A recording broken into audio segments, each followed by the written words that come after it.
Bom, nós estamos num culto da vitória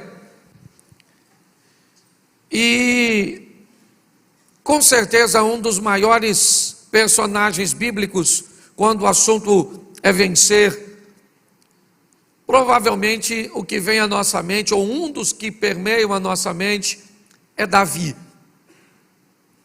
E olhando para a história deste homem, eu comecei a me perguntar o que transformou Davi em um vencedor. Como é que ele conseguiu romper tantos desafios? Como Deus usou Davi para confundir tanta gente, para confundir seu pai, seus irmãos, para confundir Saul, para confundir até mesmo Samuel, para confundir Golias.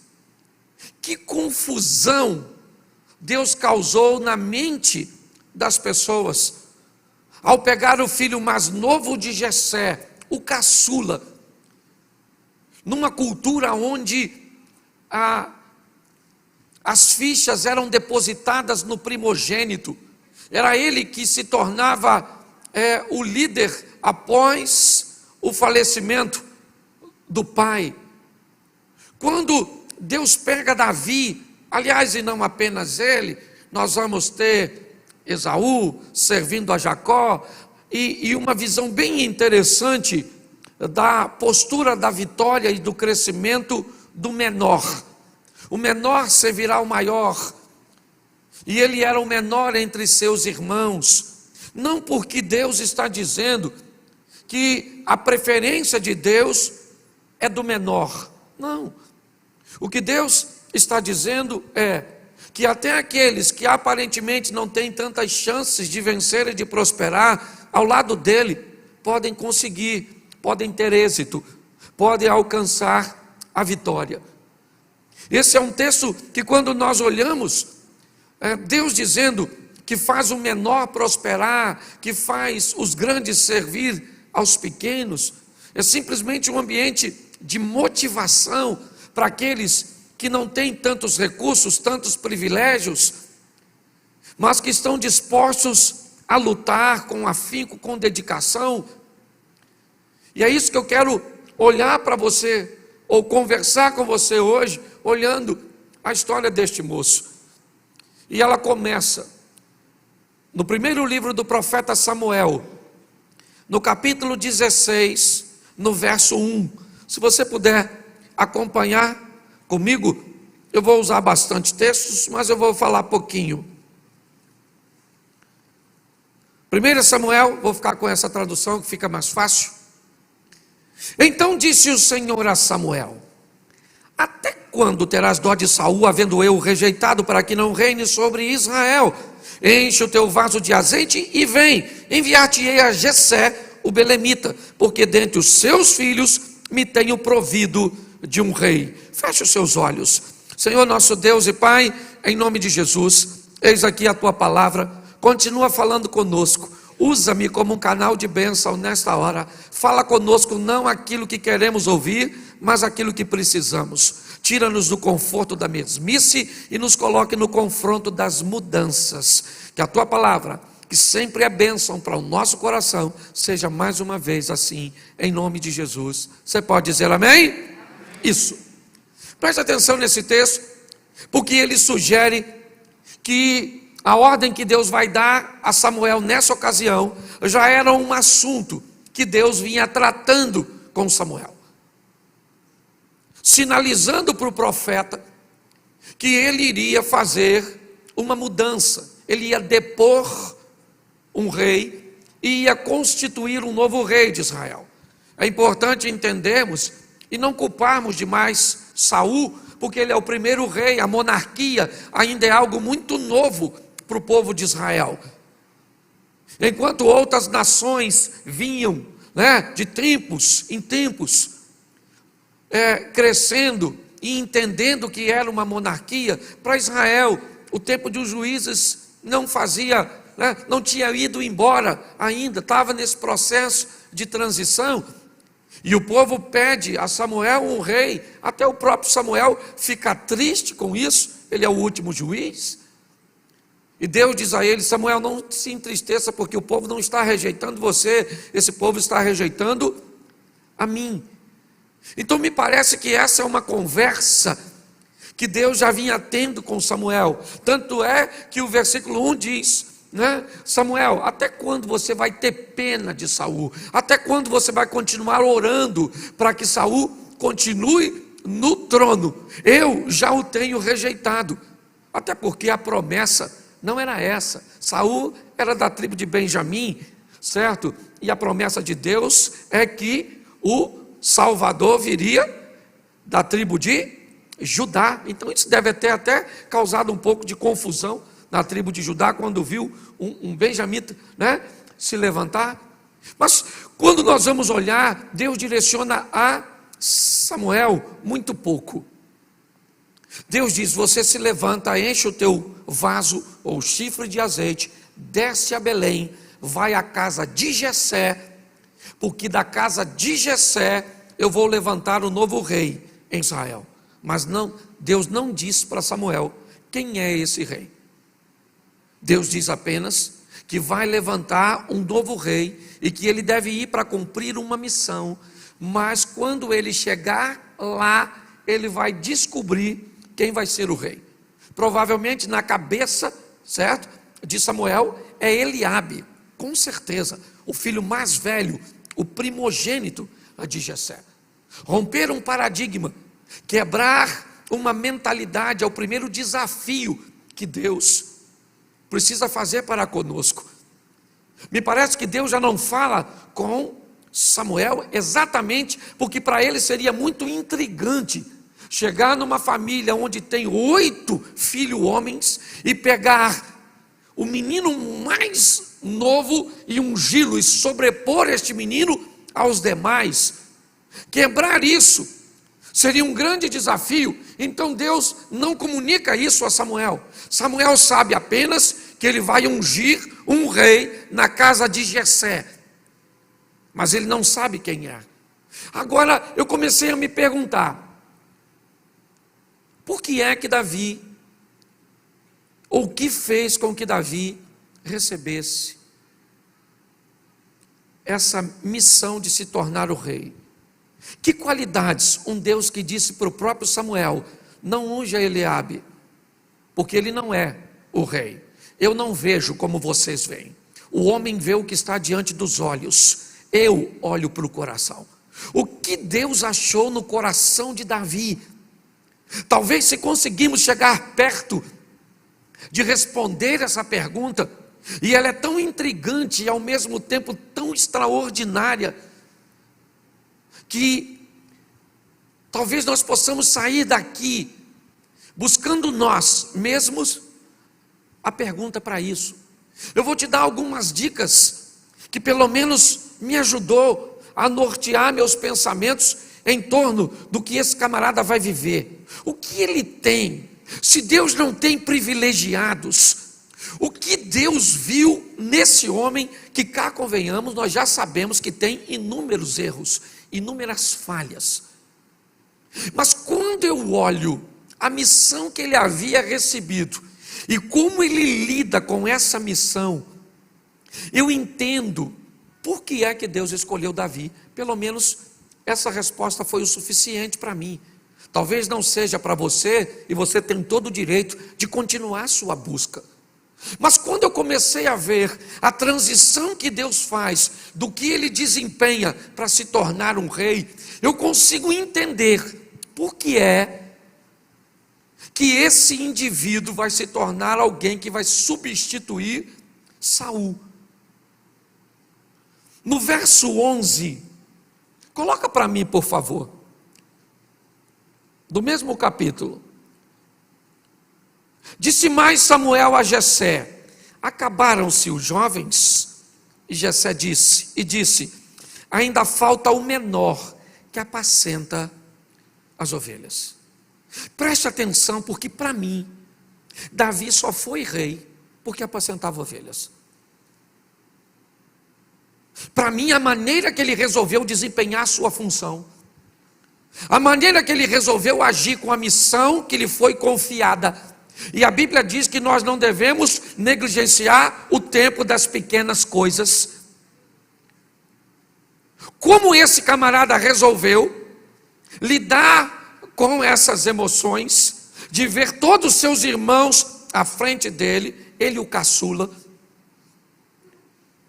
Sabe, um dos livros, eu já falei isso aqui, que eu li, que me impactou, foi Transformando Suor em Ouro, de Bernardinho, o técnico da seleção brasileira de vôlei, né? Até algum tempo atrás. Hoje me parece que já é o Zé Roberto, nessa transição. Mas preste atenção, quando esse camarada foi jogador, o Bernardinho, ele exercia a função de levantador.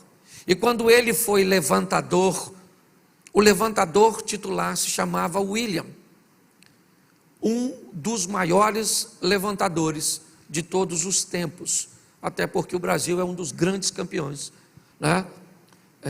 No vôlei masculino. Mas o Bernardinho tinha pouquíssimas oportunidades de entrar na seleção. O William era uma estrela e o Bernardo então só entrava em movimentos táticos, quando o técnico queria diversificar uma jogada que já estava sendo marcada por William, por suas características. Então normalmente era 1, 2 jogadas e ele voltava para o banco, 1, 2 jogadas e ele voltava para o banco, e poucas vezes ele pôde exercer essa função.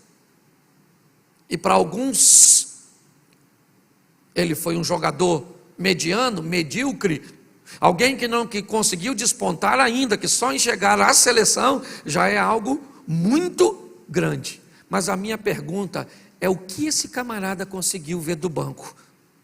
É o que esse camarada conseguiu observar do banco? Que já que ele não seria o melhor levantador do mundo, ele poderia se tornar o melhor técnico, o maior campeão de todos os tempos, como levantador.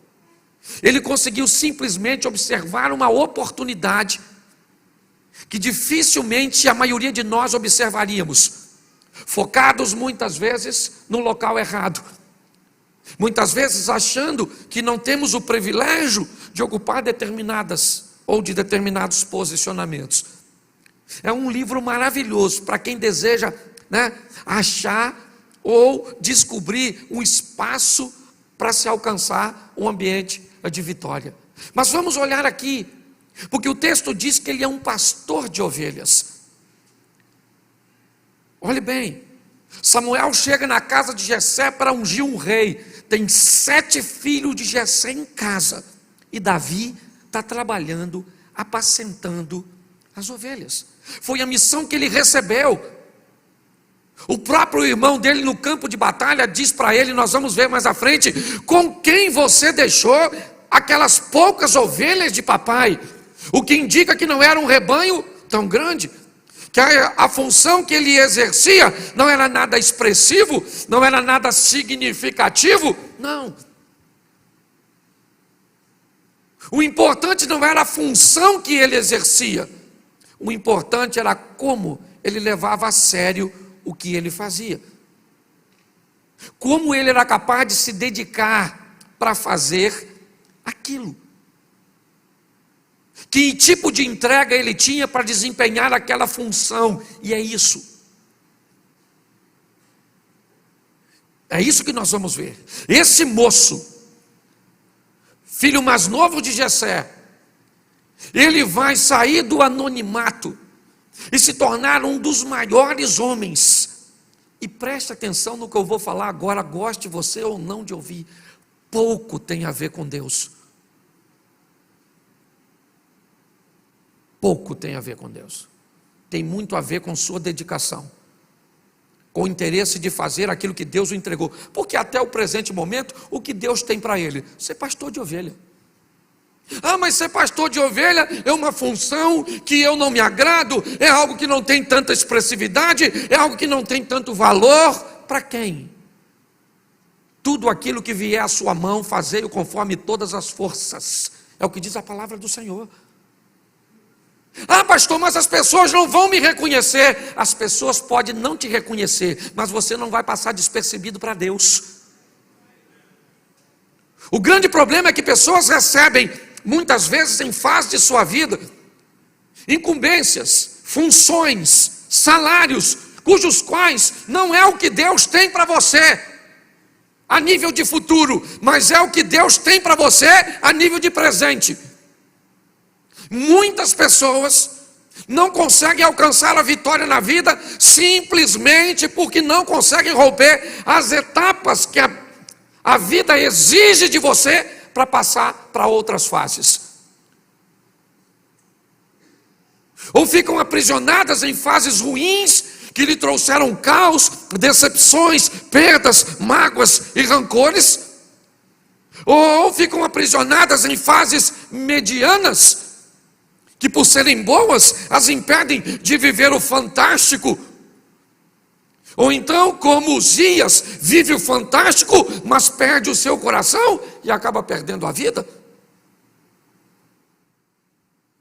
Quando nós olhamos para este moço, a maneira que ele leva a sério apacentar as ovelhas, o profeta está na casa dele, porque Deus mandou, seus irmãos estão reunidos. Se você é daquele que diz que alguém pega a sua bênção, segura essa aqui, querido, porque o cara não está em casa, e o profeta manda chamar Davi, porque se a bênção é tua, você pode até não ir buscar, mas ninguém toma.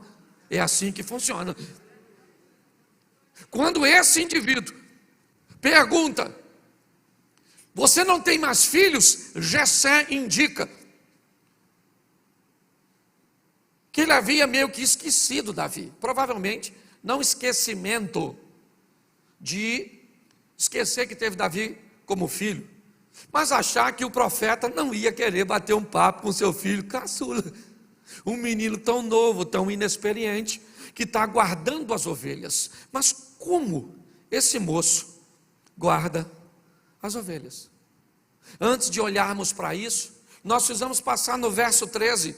Põe aí o seguinte: então Samuel tomou o vaso de azeite e ungiu no meio de seus irmãos, e desde aquele dia em diante o Espírito do Senhor se apoderou de Davi. Então Samuel se levantou e se tornou a Ramá. Preste atenção, Samuel acaba de ungir a Davi na presença de seus irmãos. Samuel se levanta, vai para Ramá, e Davi volta a apacentar ovelhas. Ele acaba de ser ungido pelo profeta, e isso não deu a ele superpoderes, ainda que o texto diga claramente que o Espírito do Senhor se apoderou de Davi. Se apoderou para quê? Para que ele continue fazendo aquilo cujo qual foi chamado, até o tempo da transição. É isso que nós precisamos entender. Muitas pessoas queimam etapas. Você já se deparou com uma borboleta tentando sair do casulo, ainda meio lagarta, meio borboleta? Você já viu como é que ela se espreme? Você já tentou dar uma forcinha para uma sair? Ajudar a cortar o casulo? Nunca faça isso. Porque é a pressão que ela exerce, certo? Num ambiente que é muito menor do que ela, que faz com que o fluido vá para todo o seu corpo. E se você tentar ajudar uma lagarta, né, nessa metamorfose, a sair do casulo, ela nunca vai voar. Nunca. Quando nós vamos olhar aqui, o que nós estamos vendo? Um indivíduo que o Espírito de Deus é com ele, sim, mas ele vai fazer o quê? Apacentar ovelhas, porque ele foi chamado para isso. É para isso. Samuel volta para Ramá e Davi volta para o campo para apacentar as ovelhas de seu pai. Mas quando eu olho para o verso 18 ainda do mesmo texto, eu vou começar a entender por que é que esse garoto vai ser um vencedor. Ele está sendo observado, e um dos homens de confiança de Saul diz assim: então respondeu um dos jovens e disse: eis que tenho visto um filho de Jessé. Quantos filhos? Quantos filhos? E quem é ele numa escala de idade? O o que indica que ele não aprendeu o que aprendeu com seus irmãos. Porque senão ele não tinha um filho do jeito de Davi. Jessé tinha mais de um, tinha 2 ou mais. O texto diz o seguinte: um filho de Jessé, o belemita. E quem é esse cara? Esse camarada, presta atenção, ele sabe tocar, ele é valente, ele é animoso, é homem de guerra, sisudo em palavras, gentil de presença, e o Senhor é com ele. Preste atenção nos adjetivos, na qualidade do que esse indivíduo reúne nele. O camarada está dizendo: eu conheço um filho de Jessé, e esse indivíduo, ele sabe tocar bem, ele é valente. Olhe bem, no finalzinho ele diz: e o Senhor é com ele. Mas as qualidades que ele reúne nele,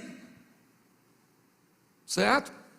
Faz com que ele desempenhe a função, faz com que ele, eu pergunto para você, que ele seja escolhido. Saul é rei. Você acha que o rei tinha no palácio bons músicos? Sim ou não? Gente que sabia tocar bem? Você acha que ele tinha lá gente bonita? Você acha que ele tinha lá gente valente? Todos esses adjetivos Davi tinha, sim ou não? Mas o último qual era? O Senhor era. E o que ele vai fazer no palácio? Gente que sabe tocar bem só. Qual é o grande problema hoje? Ou as pessoas caminham totalmente para o ambiente espiritual e esquecem da preparação, da dedicação, do investimento que tem que fazer em si mesmo, ou então caminha para uma linha de total investimento em si mesmo e se afasta de Deus. Errais por não conhecer as Escrituras e o poder de Deus. O equilíbrio é o segredo do sucesso. Coisas espirituais no mesmo recipiente de coisas materiais. É isso que eu preciso entender. Quando eu olho para esse camarada, o texto está dizendo que quem olhava para ele, que quem o conhecia, sabia que ele tinha qualidades, posicionamentos que o qualificavam para estar diante do rei. Mas o melhor de tudo, o homem que está indicando sabia que Saul estava com um problema espiritual. Então ele termina dizendo: e o Senhor é com ele. Saul diz: então se o Senhor é com ele, manda chamá-lo. Verso 19.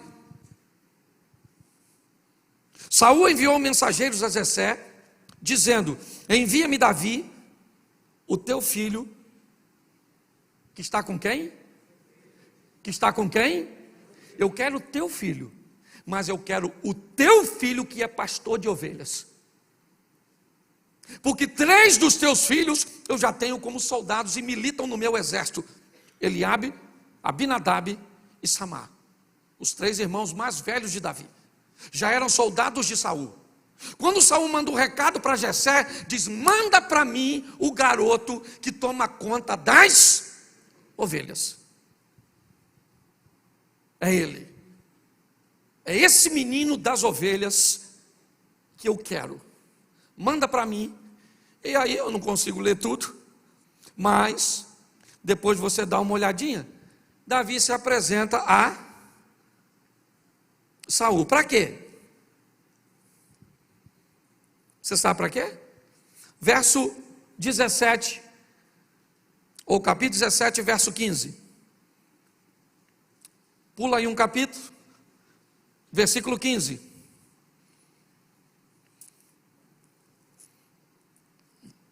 Davi, porém, ia e voltava de Saul para apacentar as ovelhas de seu pai em Belém. Preste atenção. Ele foi ungido por rei, ungido. Joséfo diz, o historiador, que não podia dar tanta garantia, mas pela magnitude de quem foi, diz que ele sabia que foi ungido para ser rei. Samuel havia dito a Davi que a unção era para rei. Ele é ungido para rei e volta para apacentar as ovelhas. Agora, Deus leva Davi para o palácio, para tocar para Saul. É só uma desculpa. O que Deus está querendo é que Davi aprenda como o rei come, como ele senta, como ele dorme, como ele se veste. Na verdade, o que Davi vai fazer, isso é muito importante. Escute o que eu vou te falar agora, porque pode ser algo que pode virar uma chave na sua vida. Fique atento aos lugares e às pessoas que Deus vai te aproximar, porque pode ser a próxima fase de onde ou para onde Ele deseja te levar. Entendeu isso? Fique de olho, fique atento. Quando você começa a ser levado para determinados ambientes, e ele é bom, é de ascensão, é de crescimento, fique atento, porque pode ser um ambiente promocional, onde Deus vai te levar para a próxima fase.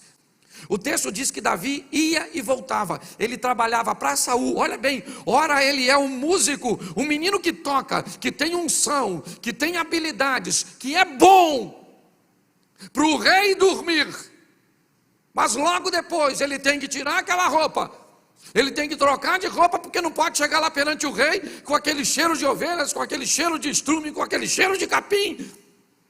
E ele continua, e agora vai para o campo, para cuidar daquilo que ainda é a sua missão. Sabe qual é o grande problema nosso? Nós olhamos para um vencedor e só olhamos para seu momento, nós não olhamos para a sua história. A maioria das pessoas acha que nós já nascemos tendo e fazendo o que fazemos. Pare e pense. Quando eu olho para esse texto, esse camarada está lá no palácio tocando para Saul, comendo uma comida boa, está tudo tranquilinho, limpinho, mas agora ele vai para o pasto, vai cuidar das ovelhas. Por quê? Porque ainda está no tempo de cuidar das ovelhas. Talvez o seu tempo ainda seja de investir nos seus estudos. Talvez o tempo ainda é de maturar, de solidificar o seu negócio. Então não dá para gastar como outro que já tem um negócio consolidado. Não dá para brincar com coisas sérias. Hoje muitas pessoas se perdem nas etapas. Esse camarada agora volta do palácio para o campo, do campo para o palácio, do palácio para o campo. Ele está revezando. Olhe bem. E ele vai crescendo, ele vai olhando essa estrutura, e no verso 20, ainda do capítulo 17, Davi então se levantou pela manhã bem cedo e deixou as ovelhas a um guarda. Preste atenção, a responsabilidade dele era o quê? Cuidar das? Ele deixa as ovelhas sozinhas? Não, ele pega as ovelhas e deixa com um guarda. Ele precisa saber que as ovelhas estão seguras, estão guardadas, porque aquilo é obrigação dele. E olha como ele trata. Ele poderia dizer para seu pai: poxa pai, eu já passei a ovelha. Pô pai, eu já toco para Saul. E agora o senhor, presta atenção, Jessé tinha 8 filhos, 3 era soldado, 4 fazia o quê? Você já notou que costumam pedir as coisas quem já tem muita ocupação? Você já notou isso? Os filhos, quem tem 3, 4 filhos, aquele filho mais dedicado, que obedece, é o sobrecarregado. Toda hora a mãe está pedindo outro, está pedindo. Poxa mãe, está vendo televisão? Pois é, meu filho. A mãe não fala, nem o pai: hoje eu vou alegrar seu coração te dando a resposta. Mas sabe o que a mãe pensa? Pedir nada, aquilo é um imprestável. Eu peço a Deus para melhorar um dia, mas não serve para nada aquilo ali, nem para sabão, não é verdade? É assim que funciona. Por favor, não dê nada de responsabilidade alta à toa. O que você está fazendo? Nada. Então, querido, toma um peixe para tu. Nada com ele. A verdade é essa. Ele agora vai deixar, sim, mas não vai deixar?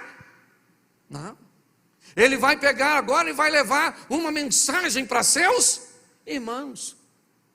Saber como eles estão. Os 3 mais velhos militam no exército de Saul. Mas Davi segura suas ovelhas e entrega na mão de um guarda.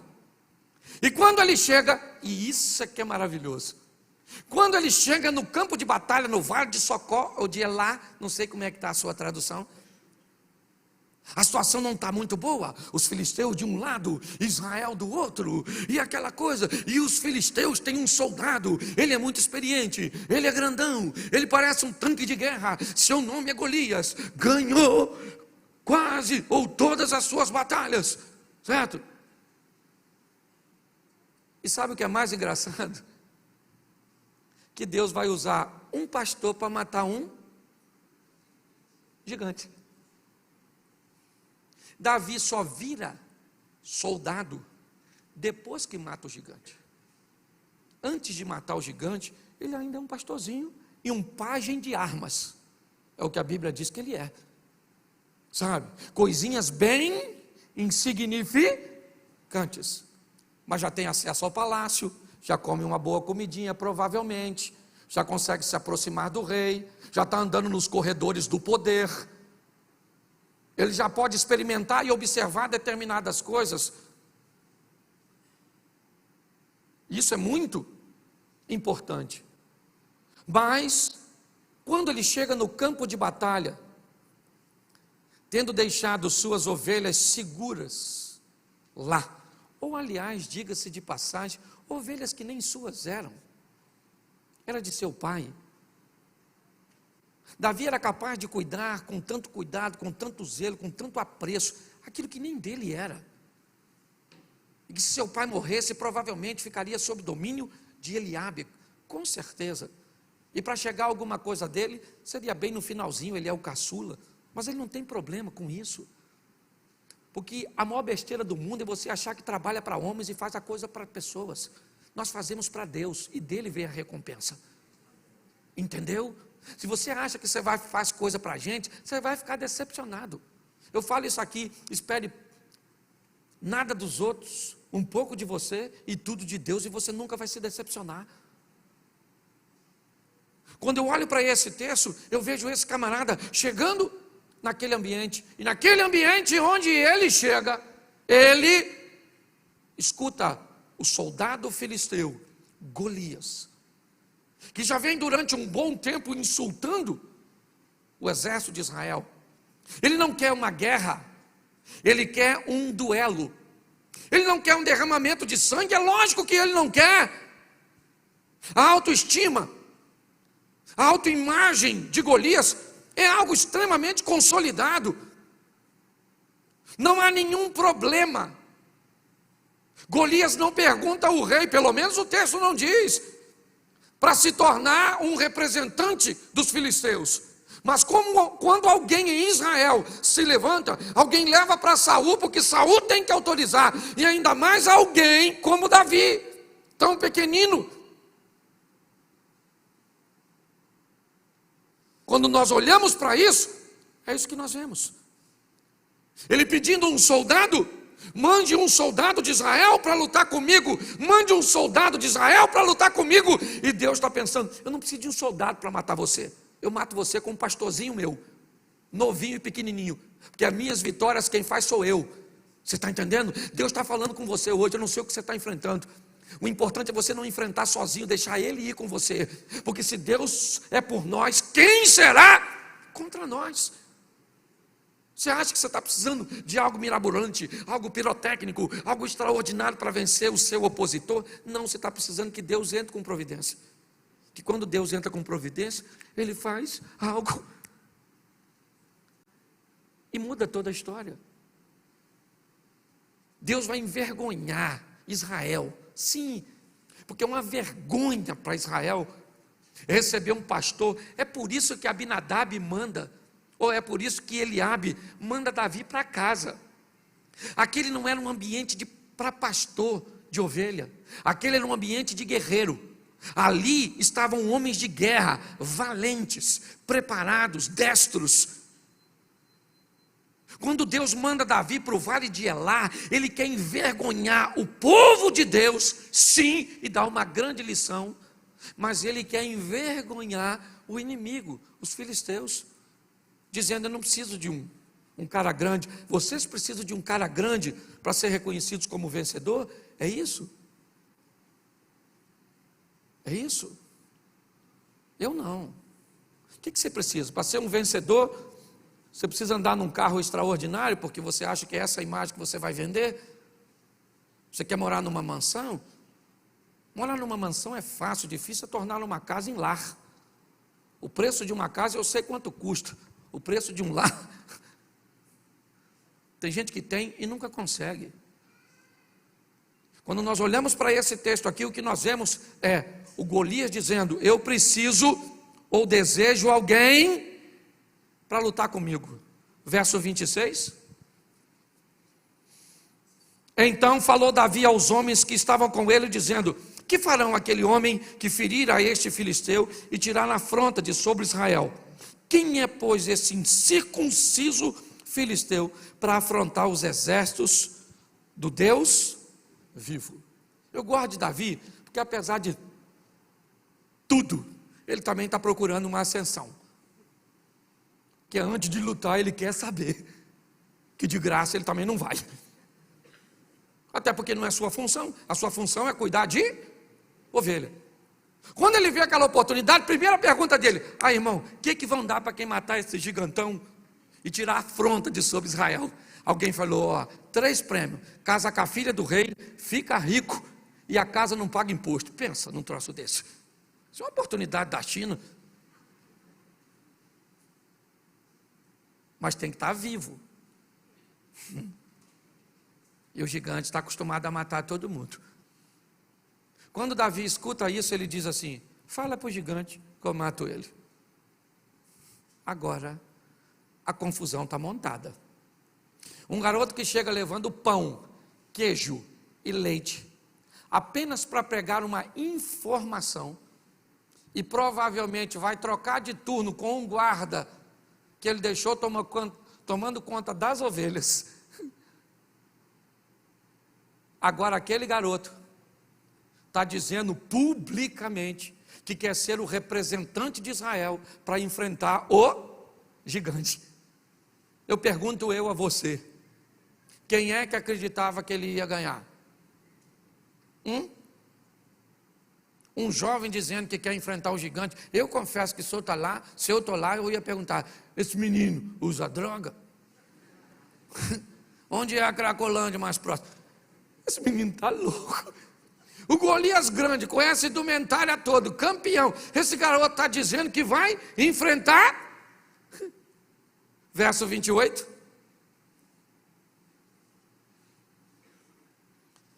Quando Eliabe, e ouvindo Eliabe, seu irmão mais, falar aqueles homens, acendeu-se-lhe a ira de Eliabe contra Davi, e disse: por que você desceste aqui? E a quem deixaste aquelas poucas ovelhas? O que Eliabe não sabe é que as ovelhas estão sob controle. O que está ruim é o campo, a guerra. As ovelhas estão tudo direitinho. Davi já controlou o ambiente. O problema é que tem gente que não controla o ambiente de cá e já quer controlar o de cá. Esse dia uma irmã falou assim: ô pastor, o projeto ia começar, tinha que orar mais, assim, umas orações noturnas. E eu falei para ela, eu disse assim: a senhora vem no manhã com Deus? Não vem não. Eu falei: se a senhora já não vem no trabalho de oração que nós temos, está querendo criar aquilo. A senhora não vem nem no que tem, quer criar, que não tem. Eu falei: vai plantar batata, dona. Primeiro ele controla o campo está tudo controlado. A vida e a organização desse camarada na sua missão é extraordinária. Mas agora ele está num ambiente descontrolado. É verdade. E ele chega ali, o Eliabe diz: com quem você deixou aquelas poucas ovelhas? Olha o que o texto diz: bem conheço a sua presunção e a maldade do seu coração, que desceste aqui para ver a peleja. Eu imagino que esse texto indica que Davi já era um camarada que falava que ia ser grande, falava que ia vencer, já era um cara que tinha uma autoestima boa, mesmo sendo um pastorzinho de ovelha. Deixa eu falar uma coisa para você: eu não sei a função que você desempenha, mas não acha que ela é inferior a ninguém, não. Faça ou cumpra da melhor maneira possível, e você pode ter certeza que Deus vai olhar e vai falar assim: está na hora de ir para a próxima fase. Agora você fica botando defeito no que você faz. Um carro, um Fusca, Para me ter um Fusca, prefiro andar a pé. Ô menino, eu já andei de Brasília, que botava pano molhado na bobina. Eu já falei isso aqui, eu comprei um Voyage cinza uma vez, de noite, chovendo, ele estava rachado, eu não vi. E eu tive que andar nele assim mesmo. Eu comprei um Corsa. E apaixonado por reboque. Estou falando sério, uma vez eu fui para São Paulo, ele parou em São José dos Campos, não, em Taubaté. Aí me rebocaram até um ponto lá, e assim que chegou no mecânico, ele desceu do reboque, o mecânico virou e ele pegou. O mecânico falou, o que ele tem? Eu falei, vontade de andar de reboque. Não é possível, só pode ter isso. Ô querido, você tem todo o direito de não estar satisfeito onde você está. Você só precisa estar trabalhando para que Deus possa te levar para a próxima fase. Posso ouvir um amém? Amém. Isso aí. E cuidado, que se você não trabalhar, o outro trabalha e vai dar uma raiva dele. Quando você vê o outro indo e tu ficando. Não dá? Pode falar. Ou só dá em mim? Não é? O casamento da outra mudou. E o seu não mudou nada. O filho da outra passou na faculdade federal. E o seu passou manteiga no pão. É uma verdade. Pare e pense. Tem que ter trabalho. Eu estou olhando para esse camarada aqui agora, certo? O irmão dele está falando, você é um pretensioso, com quem você deixou as poucas ovelhas. E Davi deve ter falado, das ovelhas está tranquilo, irmão.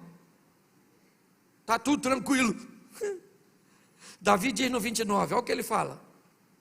Então disse Davi, o que é que eu fiz agora? Porventura não há razão nisso. Ele está falando, calma gente, só perguntei o que vão dar lá, o matador de gigante. E aí então, verso 34, ele está na presença de Saul nesse texto. Saul está convencendo Davi, volta um pouquinho, que eu acho que vale a pena. Verso 32. E Davi disse a Saul, não desfaleça o coração de ninguém por causa dele, o teu servo irá e pelejará contra esse filisteu. Olha o que Saul falou. Porém Saul disse a Davi, contra esse filisteu não poderás ir a pelejar com ele, pois tu és ainda moço, e ele, homem de guerra desde a sua... Olha que coisa animadora. O rei falou, Davi, deixa eu falar uma coisa para tu, presta atenção, garoto, acorda menino, você é um menino, esse cara é matador desde garotinho, quase matou a mãe dele quando nasceu, esse cara é grande, você está entendendo? Não vai rolar, você vai morrer. Olha o que ele disse. Então disse Davi a Saul, teu servo apacentava o quê? Olha a tal das ovelhas de novo. Esse cara tinha um negócio com ovelha, parecia carrapato. O cara extraordinário. Ele disse, olha, o teu servo apacentava as ovelhas de quem? De seu? E vinha ou um urso, e tomava uma ovelha do rebanho. Olha o que ele está falando. O teu servo aqui, ô Saul, deixa eu explicar uma coisa com você. Eu estava apacentando, por quê? Apacentando as ovelhas do papai, quando de repente vinha um leão e um urso e pegava uma ovelha. Pronto, pegou uma ovelha, acabou. Sim ou não? Sim ou não? Pois é, mas lê o verso 34 ou 35. E eu saí após ele. Esse é um dos textos mais bizarros da Bíblia para mim, porque leão não é bicho que você corre atrás, leão é bicho que você corre na frente. Olha o que ele falou, o leão pegava uma ovelha e eu corria atrás do leão. O leão com a ovelha, se o leão está com a ovelha na boca, provavelmente essa ovelha já está, mas Davi está dizendo, se ela está morta ou viva, esse não é um problema. O problema é que essa ovelha não é do leão, ela é minha, ela é do papai, e eu fui encarregado de cuidar dela. Então esse leão não vai ficar com essa ovelha não é dele. Você consegue entender isso? É importante nós entendermos isso. Olha o que esse cara está dizendo, eu corria atrás de uma ovelha. ou do leão, lançava-lhe mão o feria e o matava. Davi está dizendo: Saul, até hoje, a função que me deram para cumprir, eu cumpri com maestria. Eu fui lá, matei o leão, matei o urso, peguei a ovelha e pronto. Saul falou assim: então,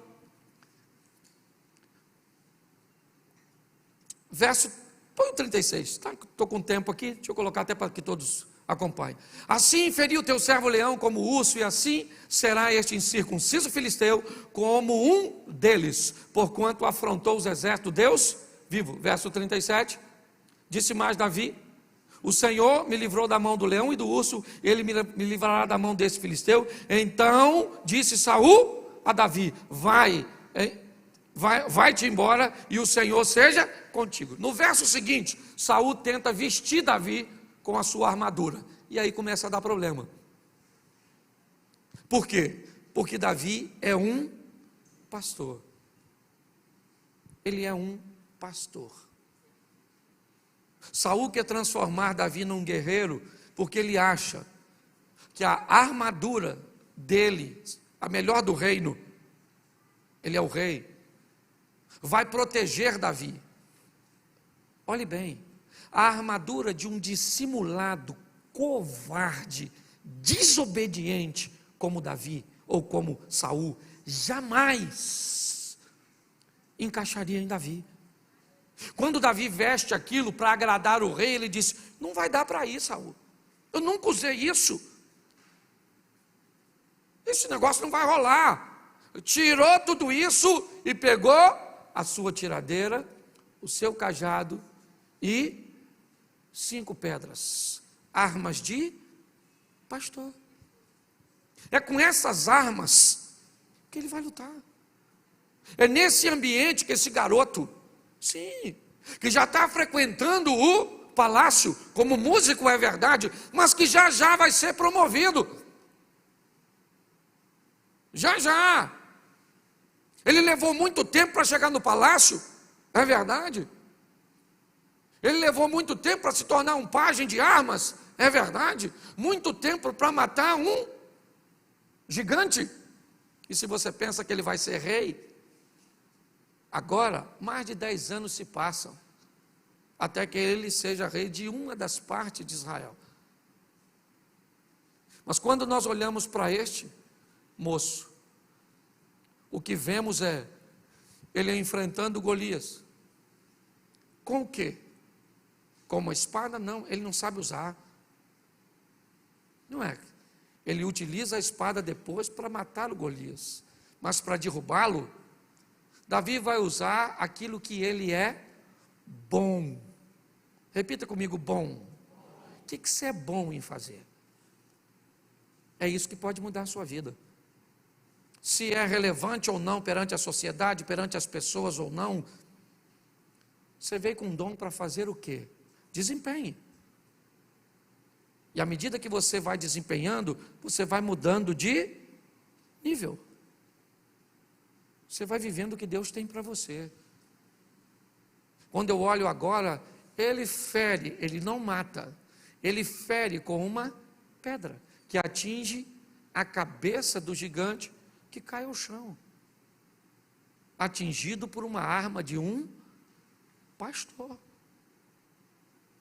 Agora Davi vai até ele, pega a espada do Golias, corta a cabeça do gigante e entra em Israel. Quando ele entra, sabe o que Saul pergunta? Quem é esse garoto? De quem ele é filho? Como de quem ele é filho? Como quem é esse garoto? Esse garoto é o garoto que toca para você quando você perde o sono. Você sabe o que essa frase indica? Que Saul era tão ingrato, que ele nunca reparou no menino que tocava para ele. Que ele nunca prestou atenção em alguém que seu moço disse: o Senhor é com ele. Preste atenção numa coisa para você que vai caminhar comigo. Nada me impressiona.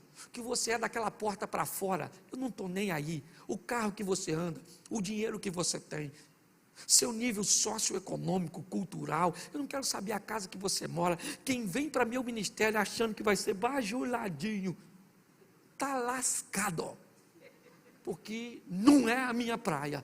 Agora, você quer ver um troço que me encanta, é eu olhar para alguém e descobrir que Deus está agindo ali. Aí eu me torno como o vento, eu quero soprar para a pipa dos outros subir. Quando Saul vê Davi tocando, um espírito mau indo embora, ele nem sequer olha para o cara. Quando Davi mata o gigante, Saul pergunta para seu comandante, de quem esse garoto é filho? Ou melhor, manda chamar Davi, em algumas traduções, e pergunta para Davi, você é filho de quem? Quem é você, cara? Como quem sou eu? Foi você que pediu para o papai me liberar, para me ter uma carga dupla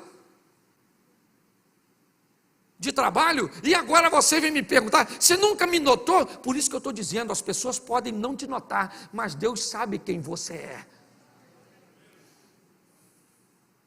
E é assim que funciona. E você sabe o que Saul faz? Não dá a filha dele, Merabe, para casar com Davi. O prêmio dizia que Davi seria genro do rei, sim ou não? Não dá. Merabe é dada a um amigo de Davi, ainda para humilhá-lo.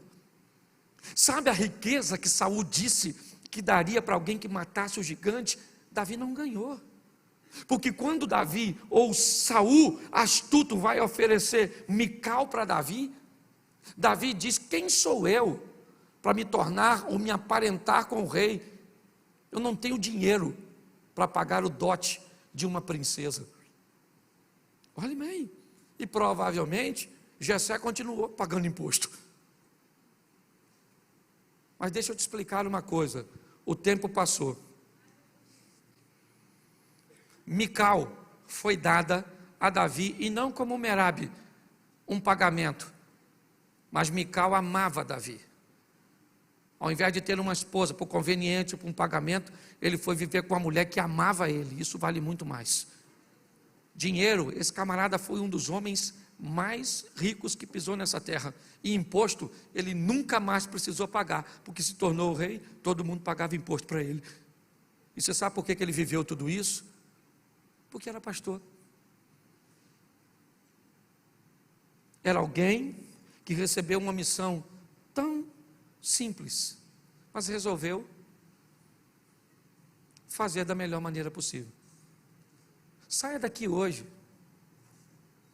com vontade de ser o melhor naquilo que você faz. E a melhor maneira de ser o melhor no que você faz é não querer ser melhor que o outro, é querer apenas ser melhor do que você mesmo amanhã. É isso. É isso que Deus e a vida está esperando você fazer para te levar para a próxima fase, que pode não ser ainda a sua fase de glória, ainda pode ser uma fase que te leve do campo para tocar para um homem que nem olha na sua cara e nem quer saber quem você é. Mas continue fazendo, continue trabalhando, porque Deus vai te honrar. Você veio buscar o milagre e precisa dele, continue, se é que você está nessa postura de fazer o melhor pelo seu casamento, por sua vida profissional, por sua saúde, por sua família, certo? Pelos seus projetos de trabalho. Eu preciso que você saia daqui entendendo que Deus já fez a parte dele. Deus não vai fazer a parte dele. A parte dele ele já fez. Agora nos cumpre fazer a nossa. Eu sei que de um tempo para cá eu tenho colocado muito a responsabilidade aqui, nos nossos ombros. Dificilmente você vai me ver subindo num púlpito para dizer que a sua derrota é culpa de Satanás. Não. Porque a força de Satanás é inferior à do nosso Deus. Porque a Bíblia diz que os anjos do Senhor estão ao meu redor. E o diabo, o máximo que pode ficar, é ao derredor. E é assim que funciona. Vamos sair daqui para viver o incrível, o extraordinário, o sensacional.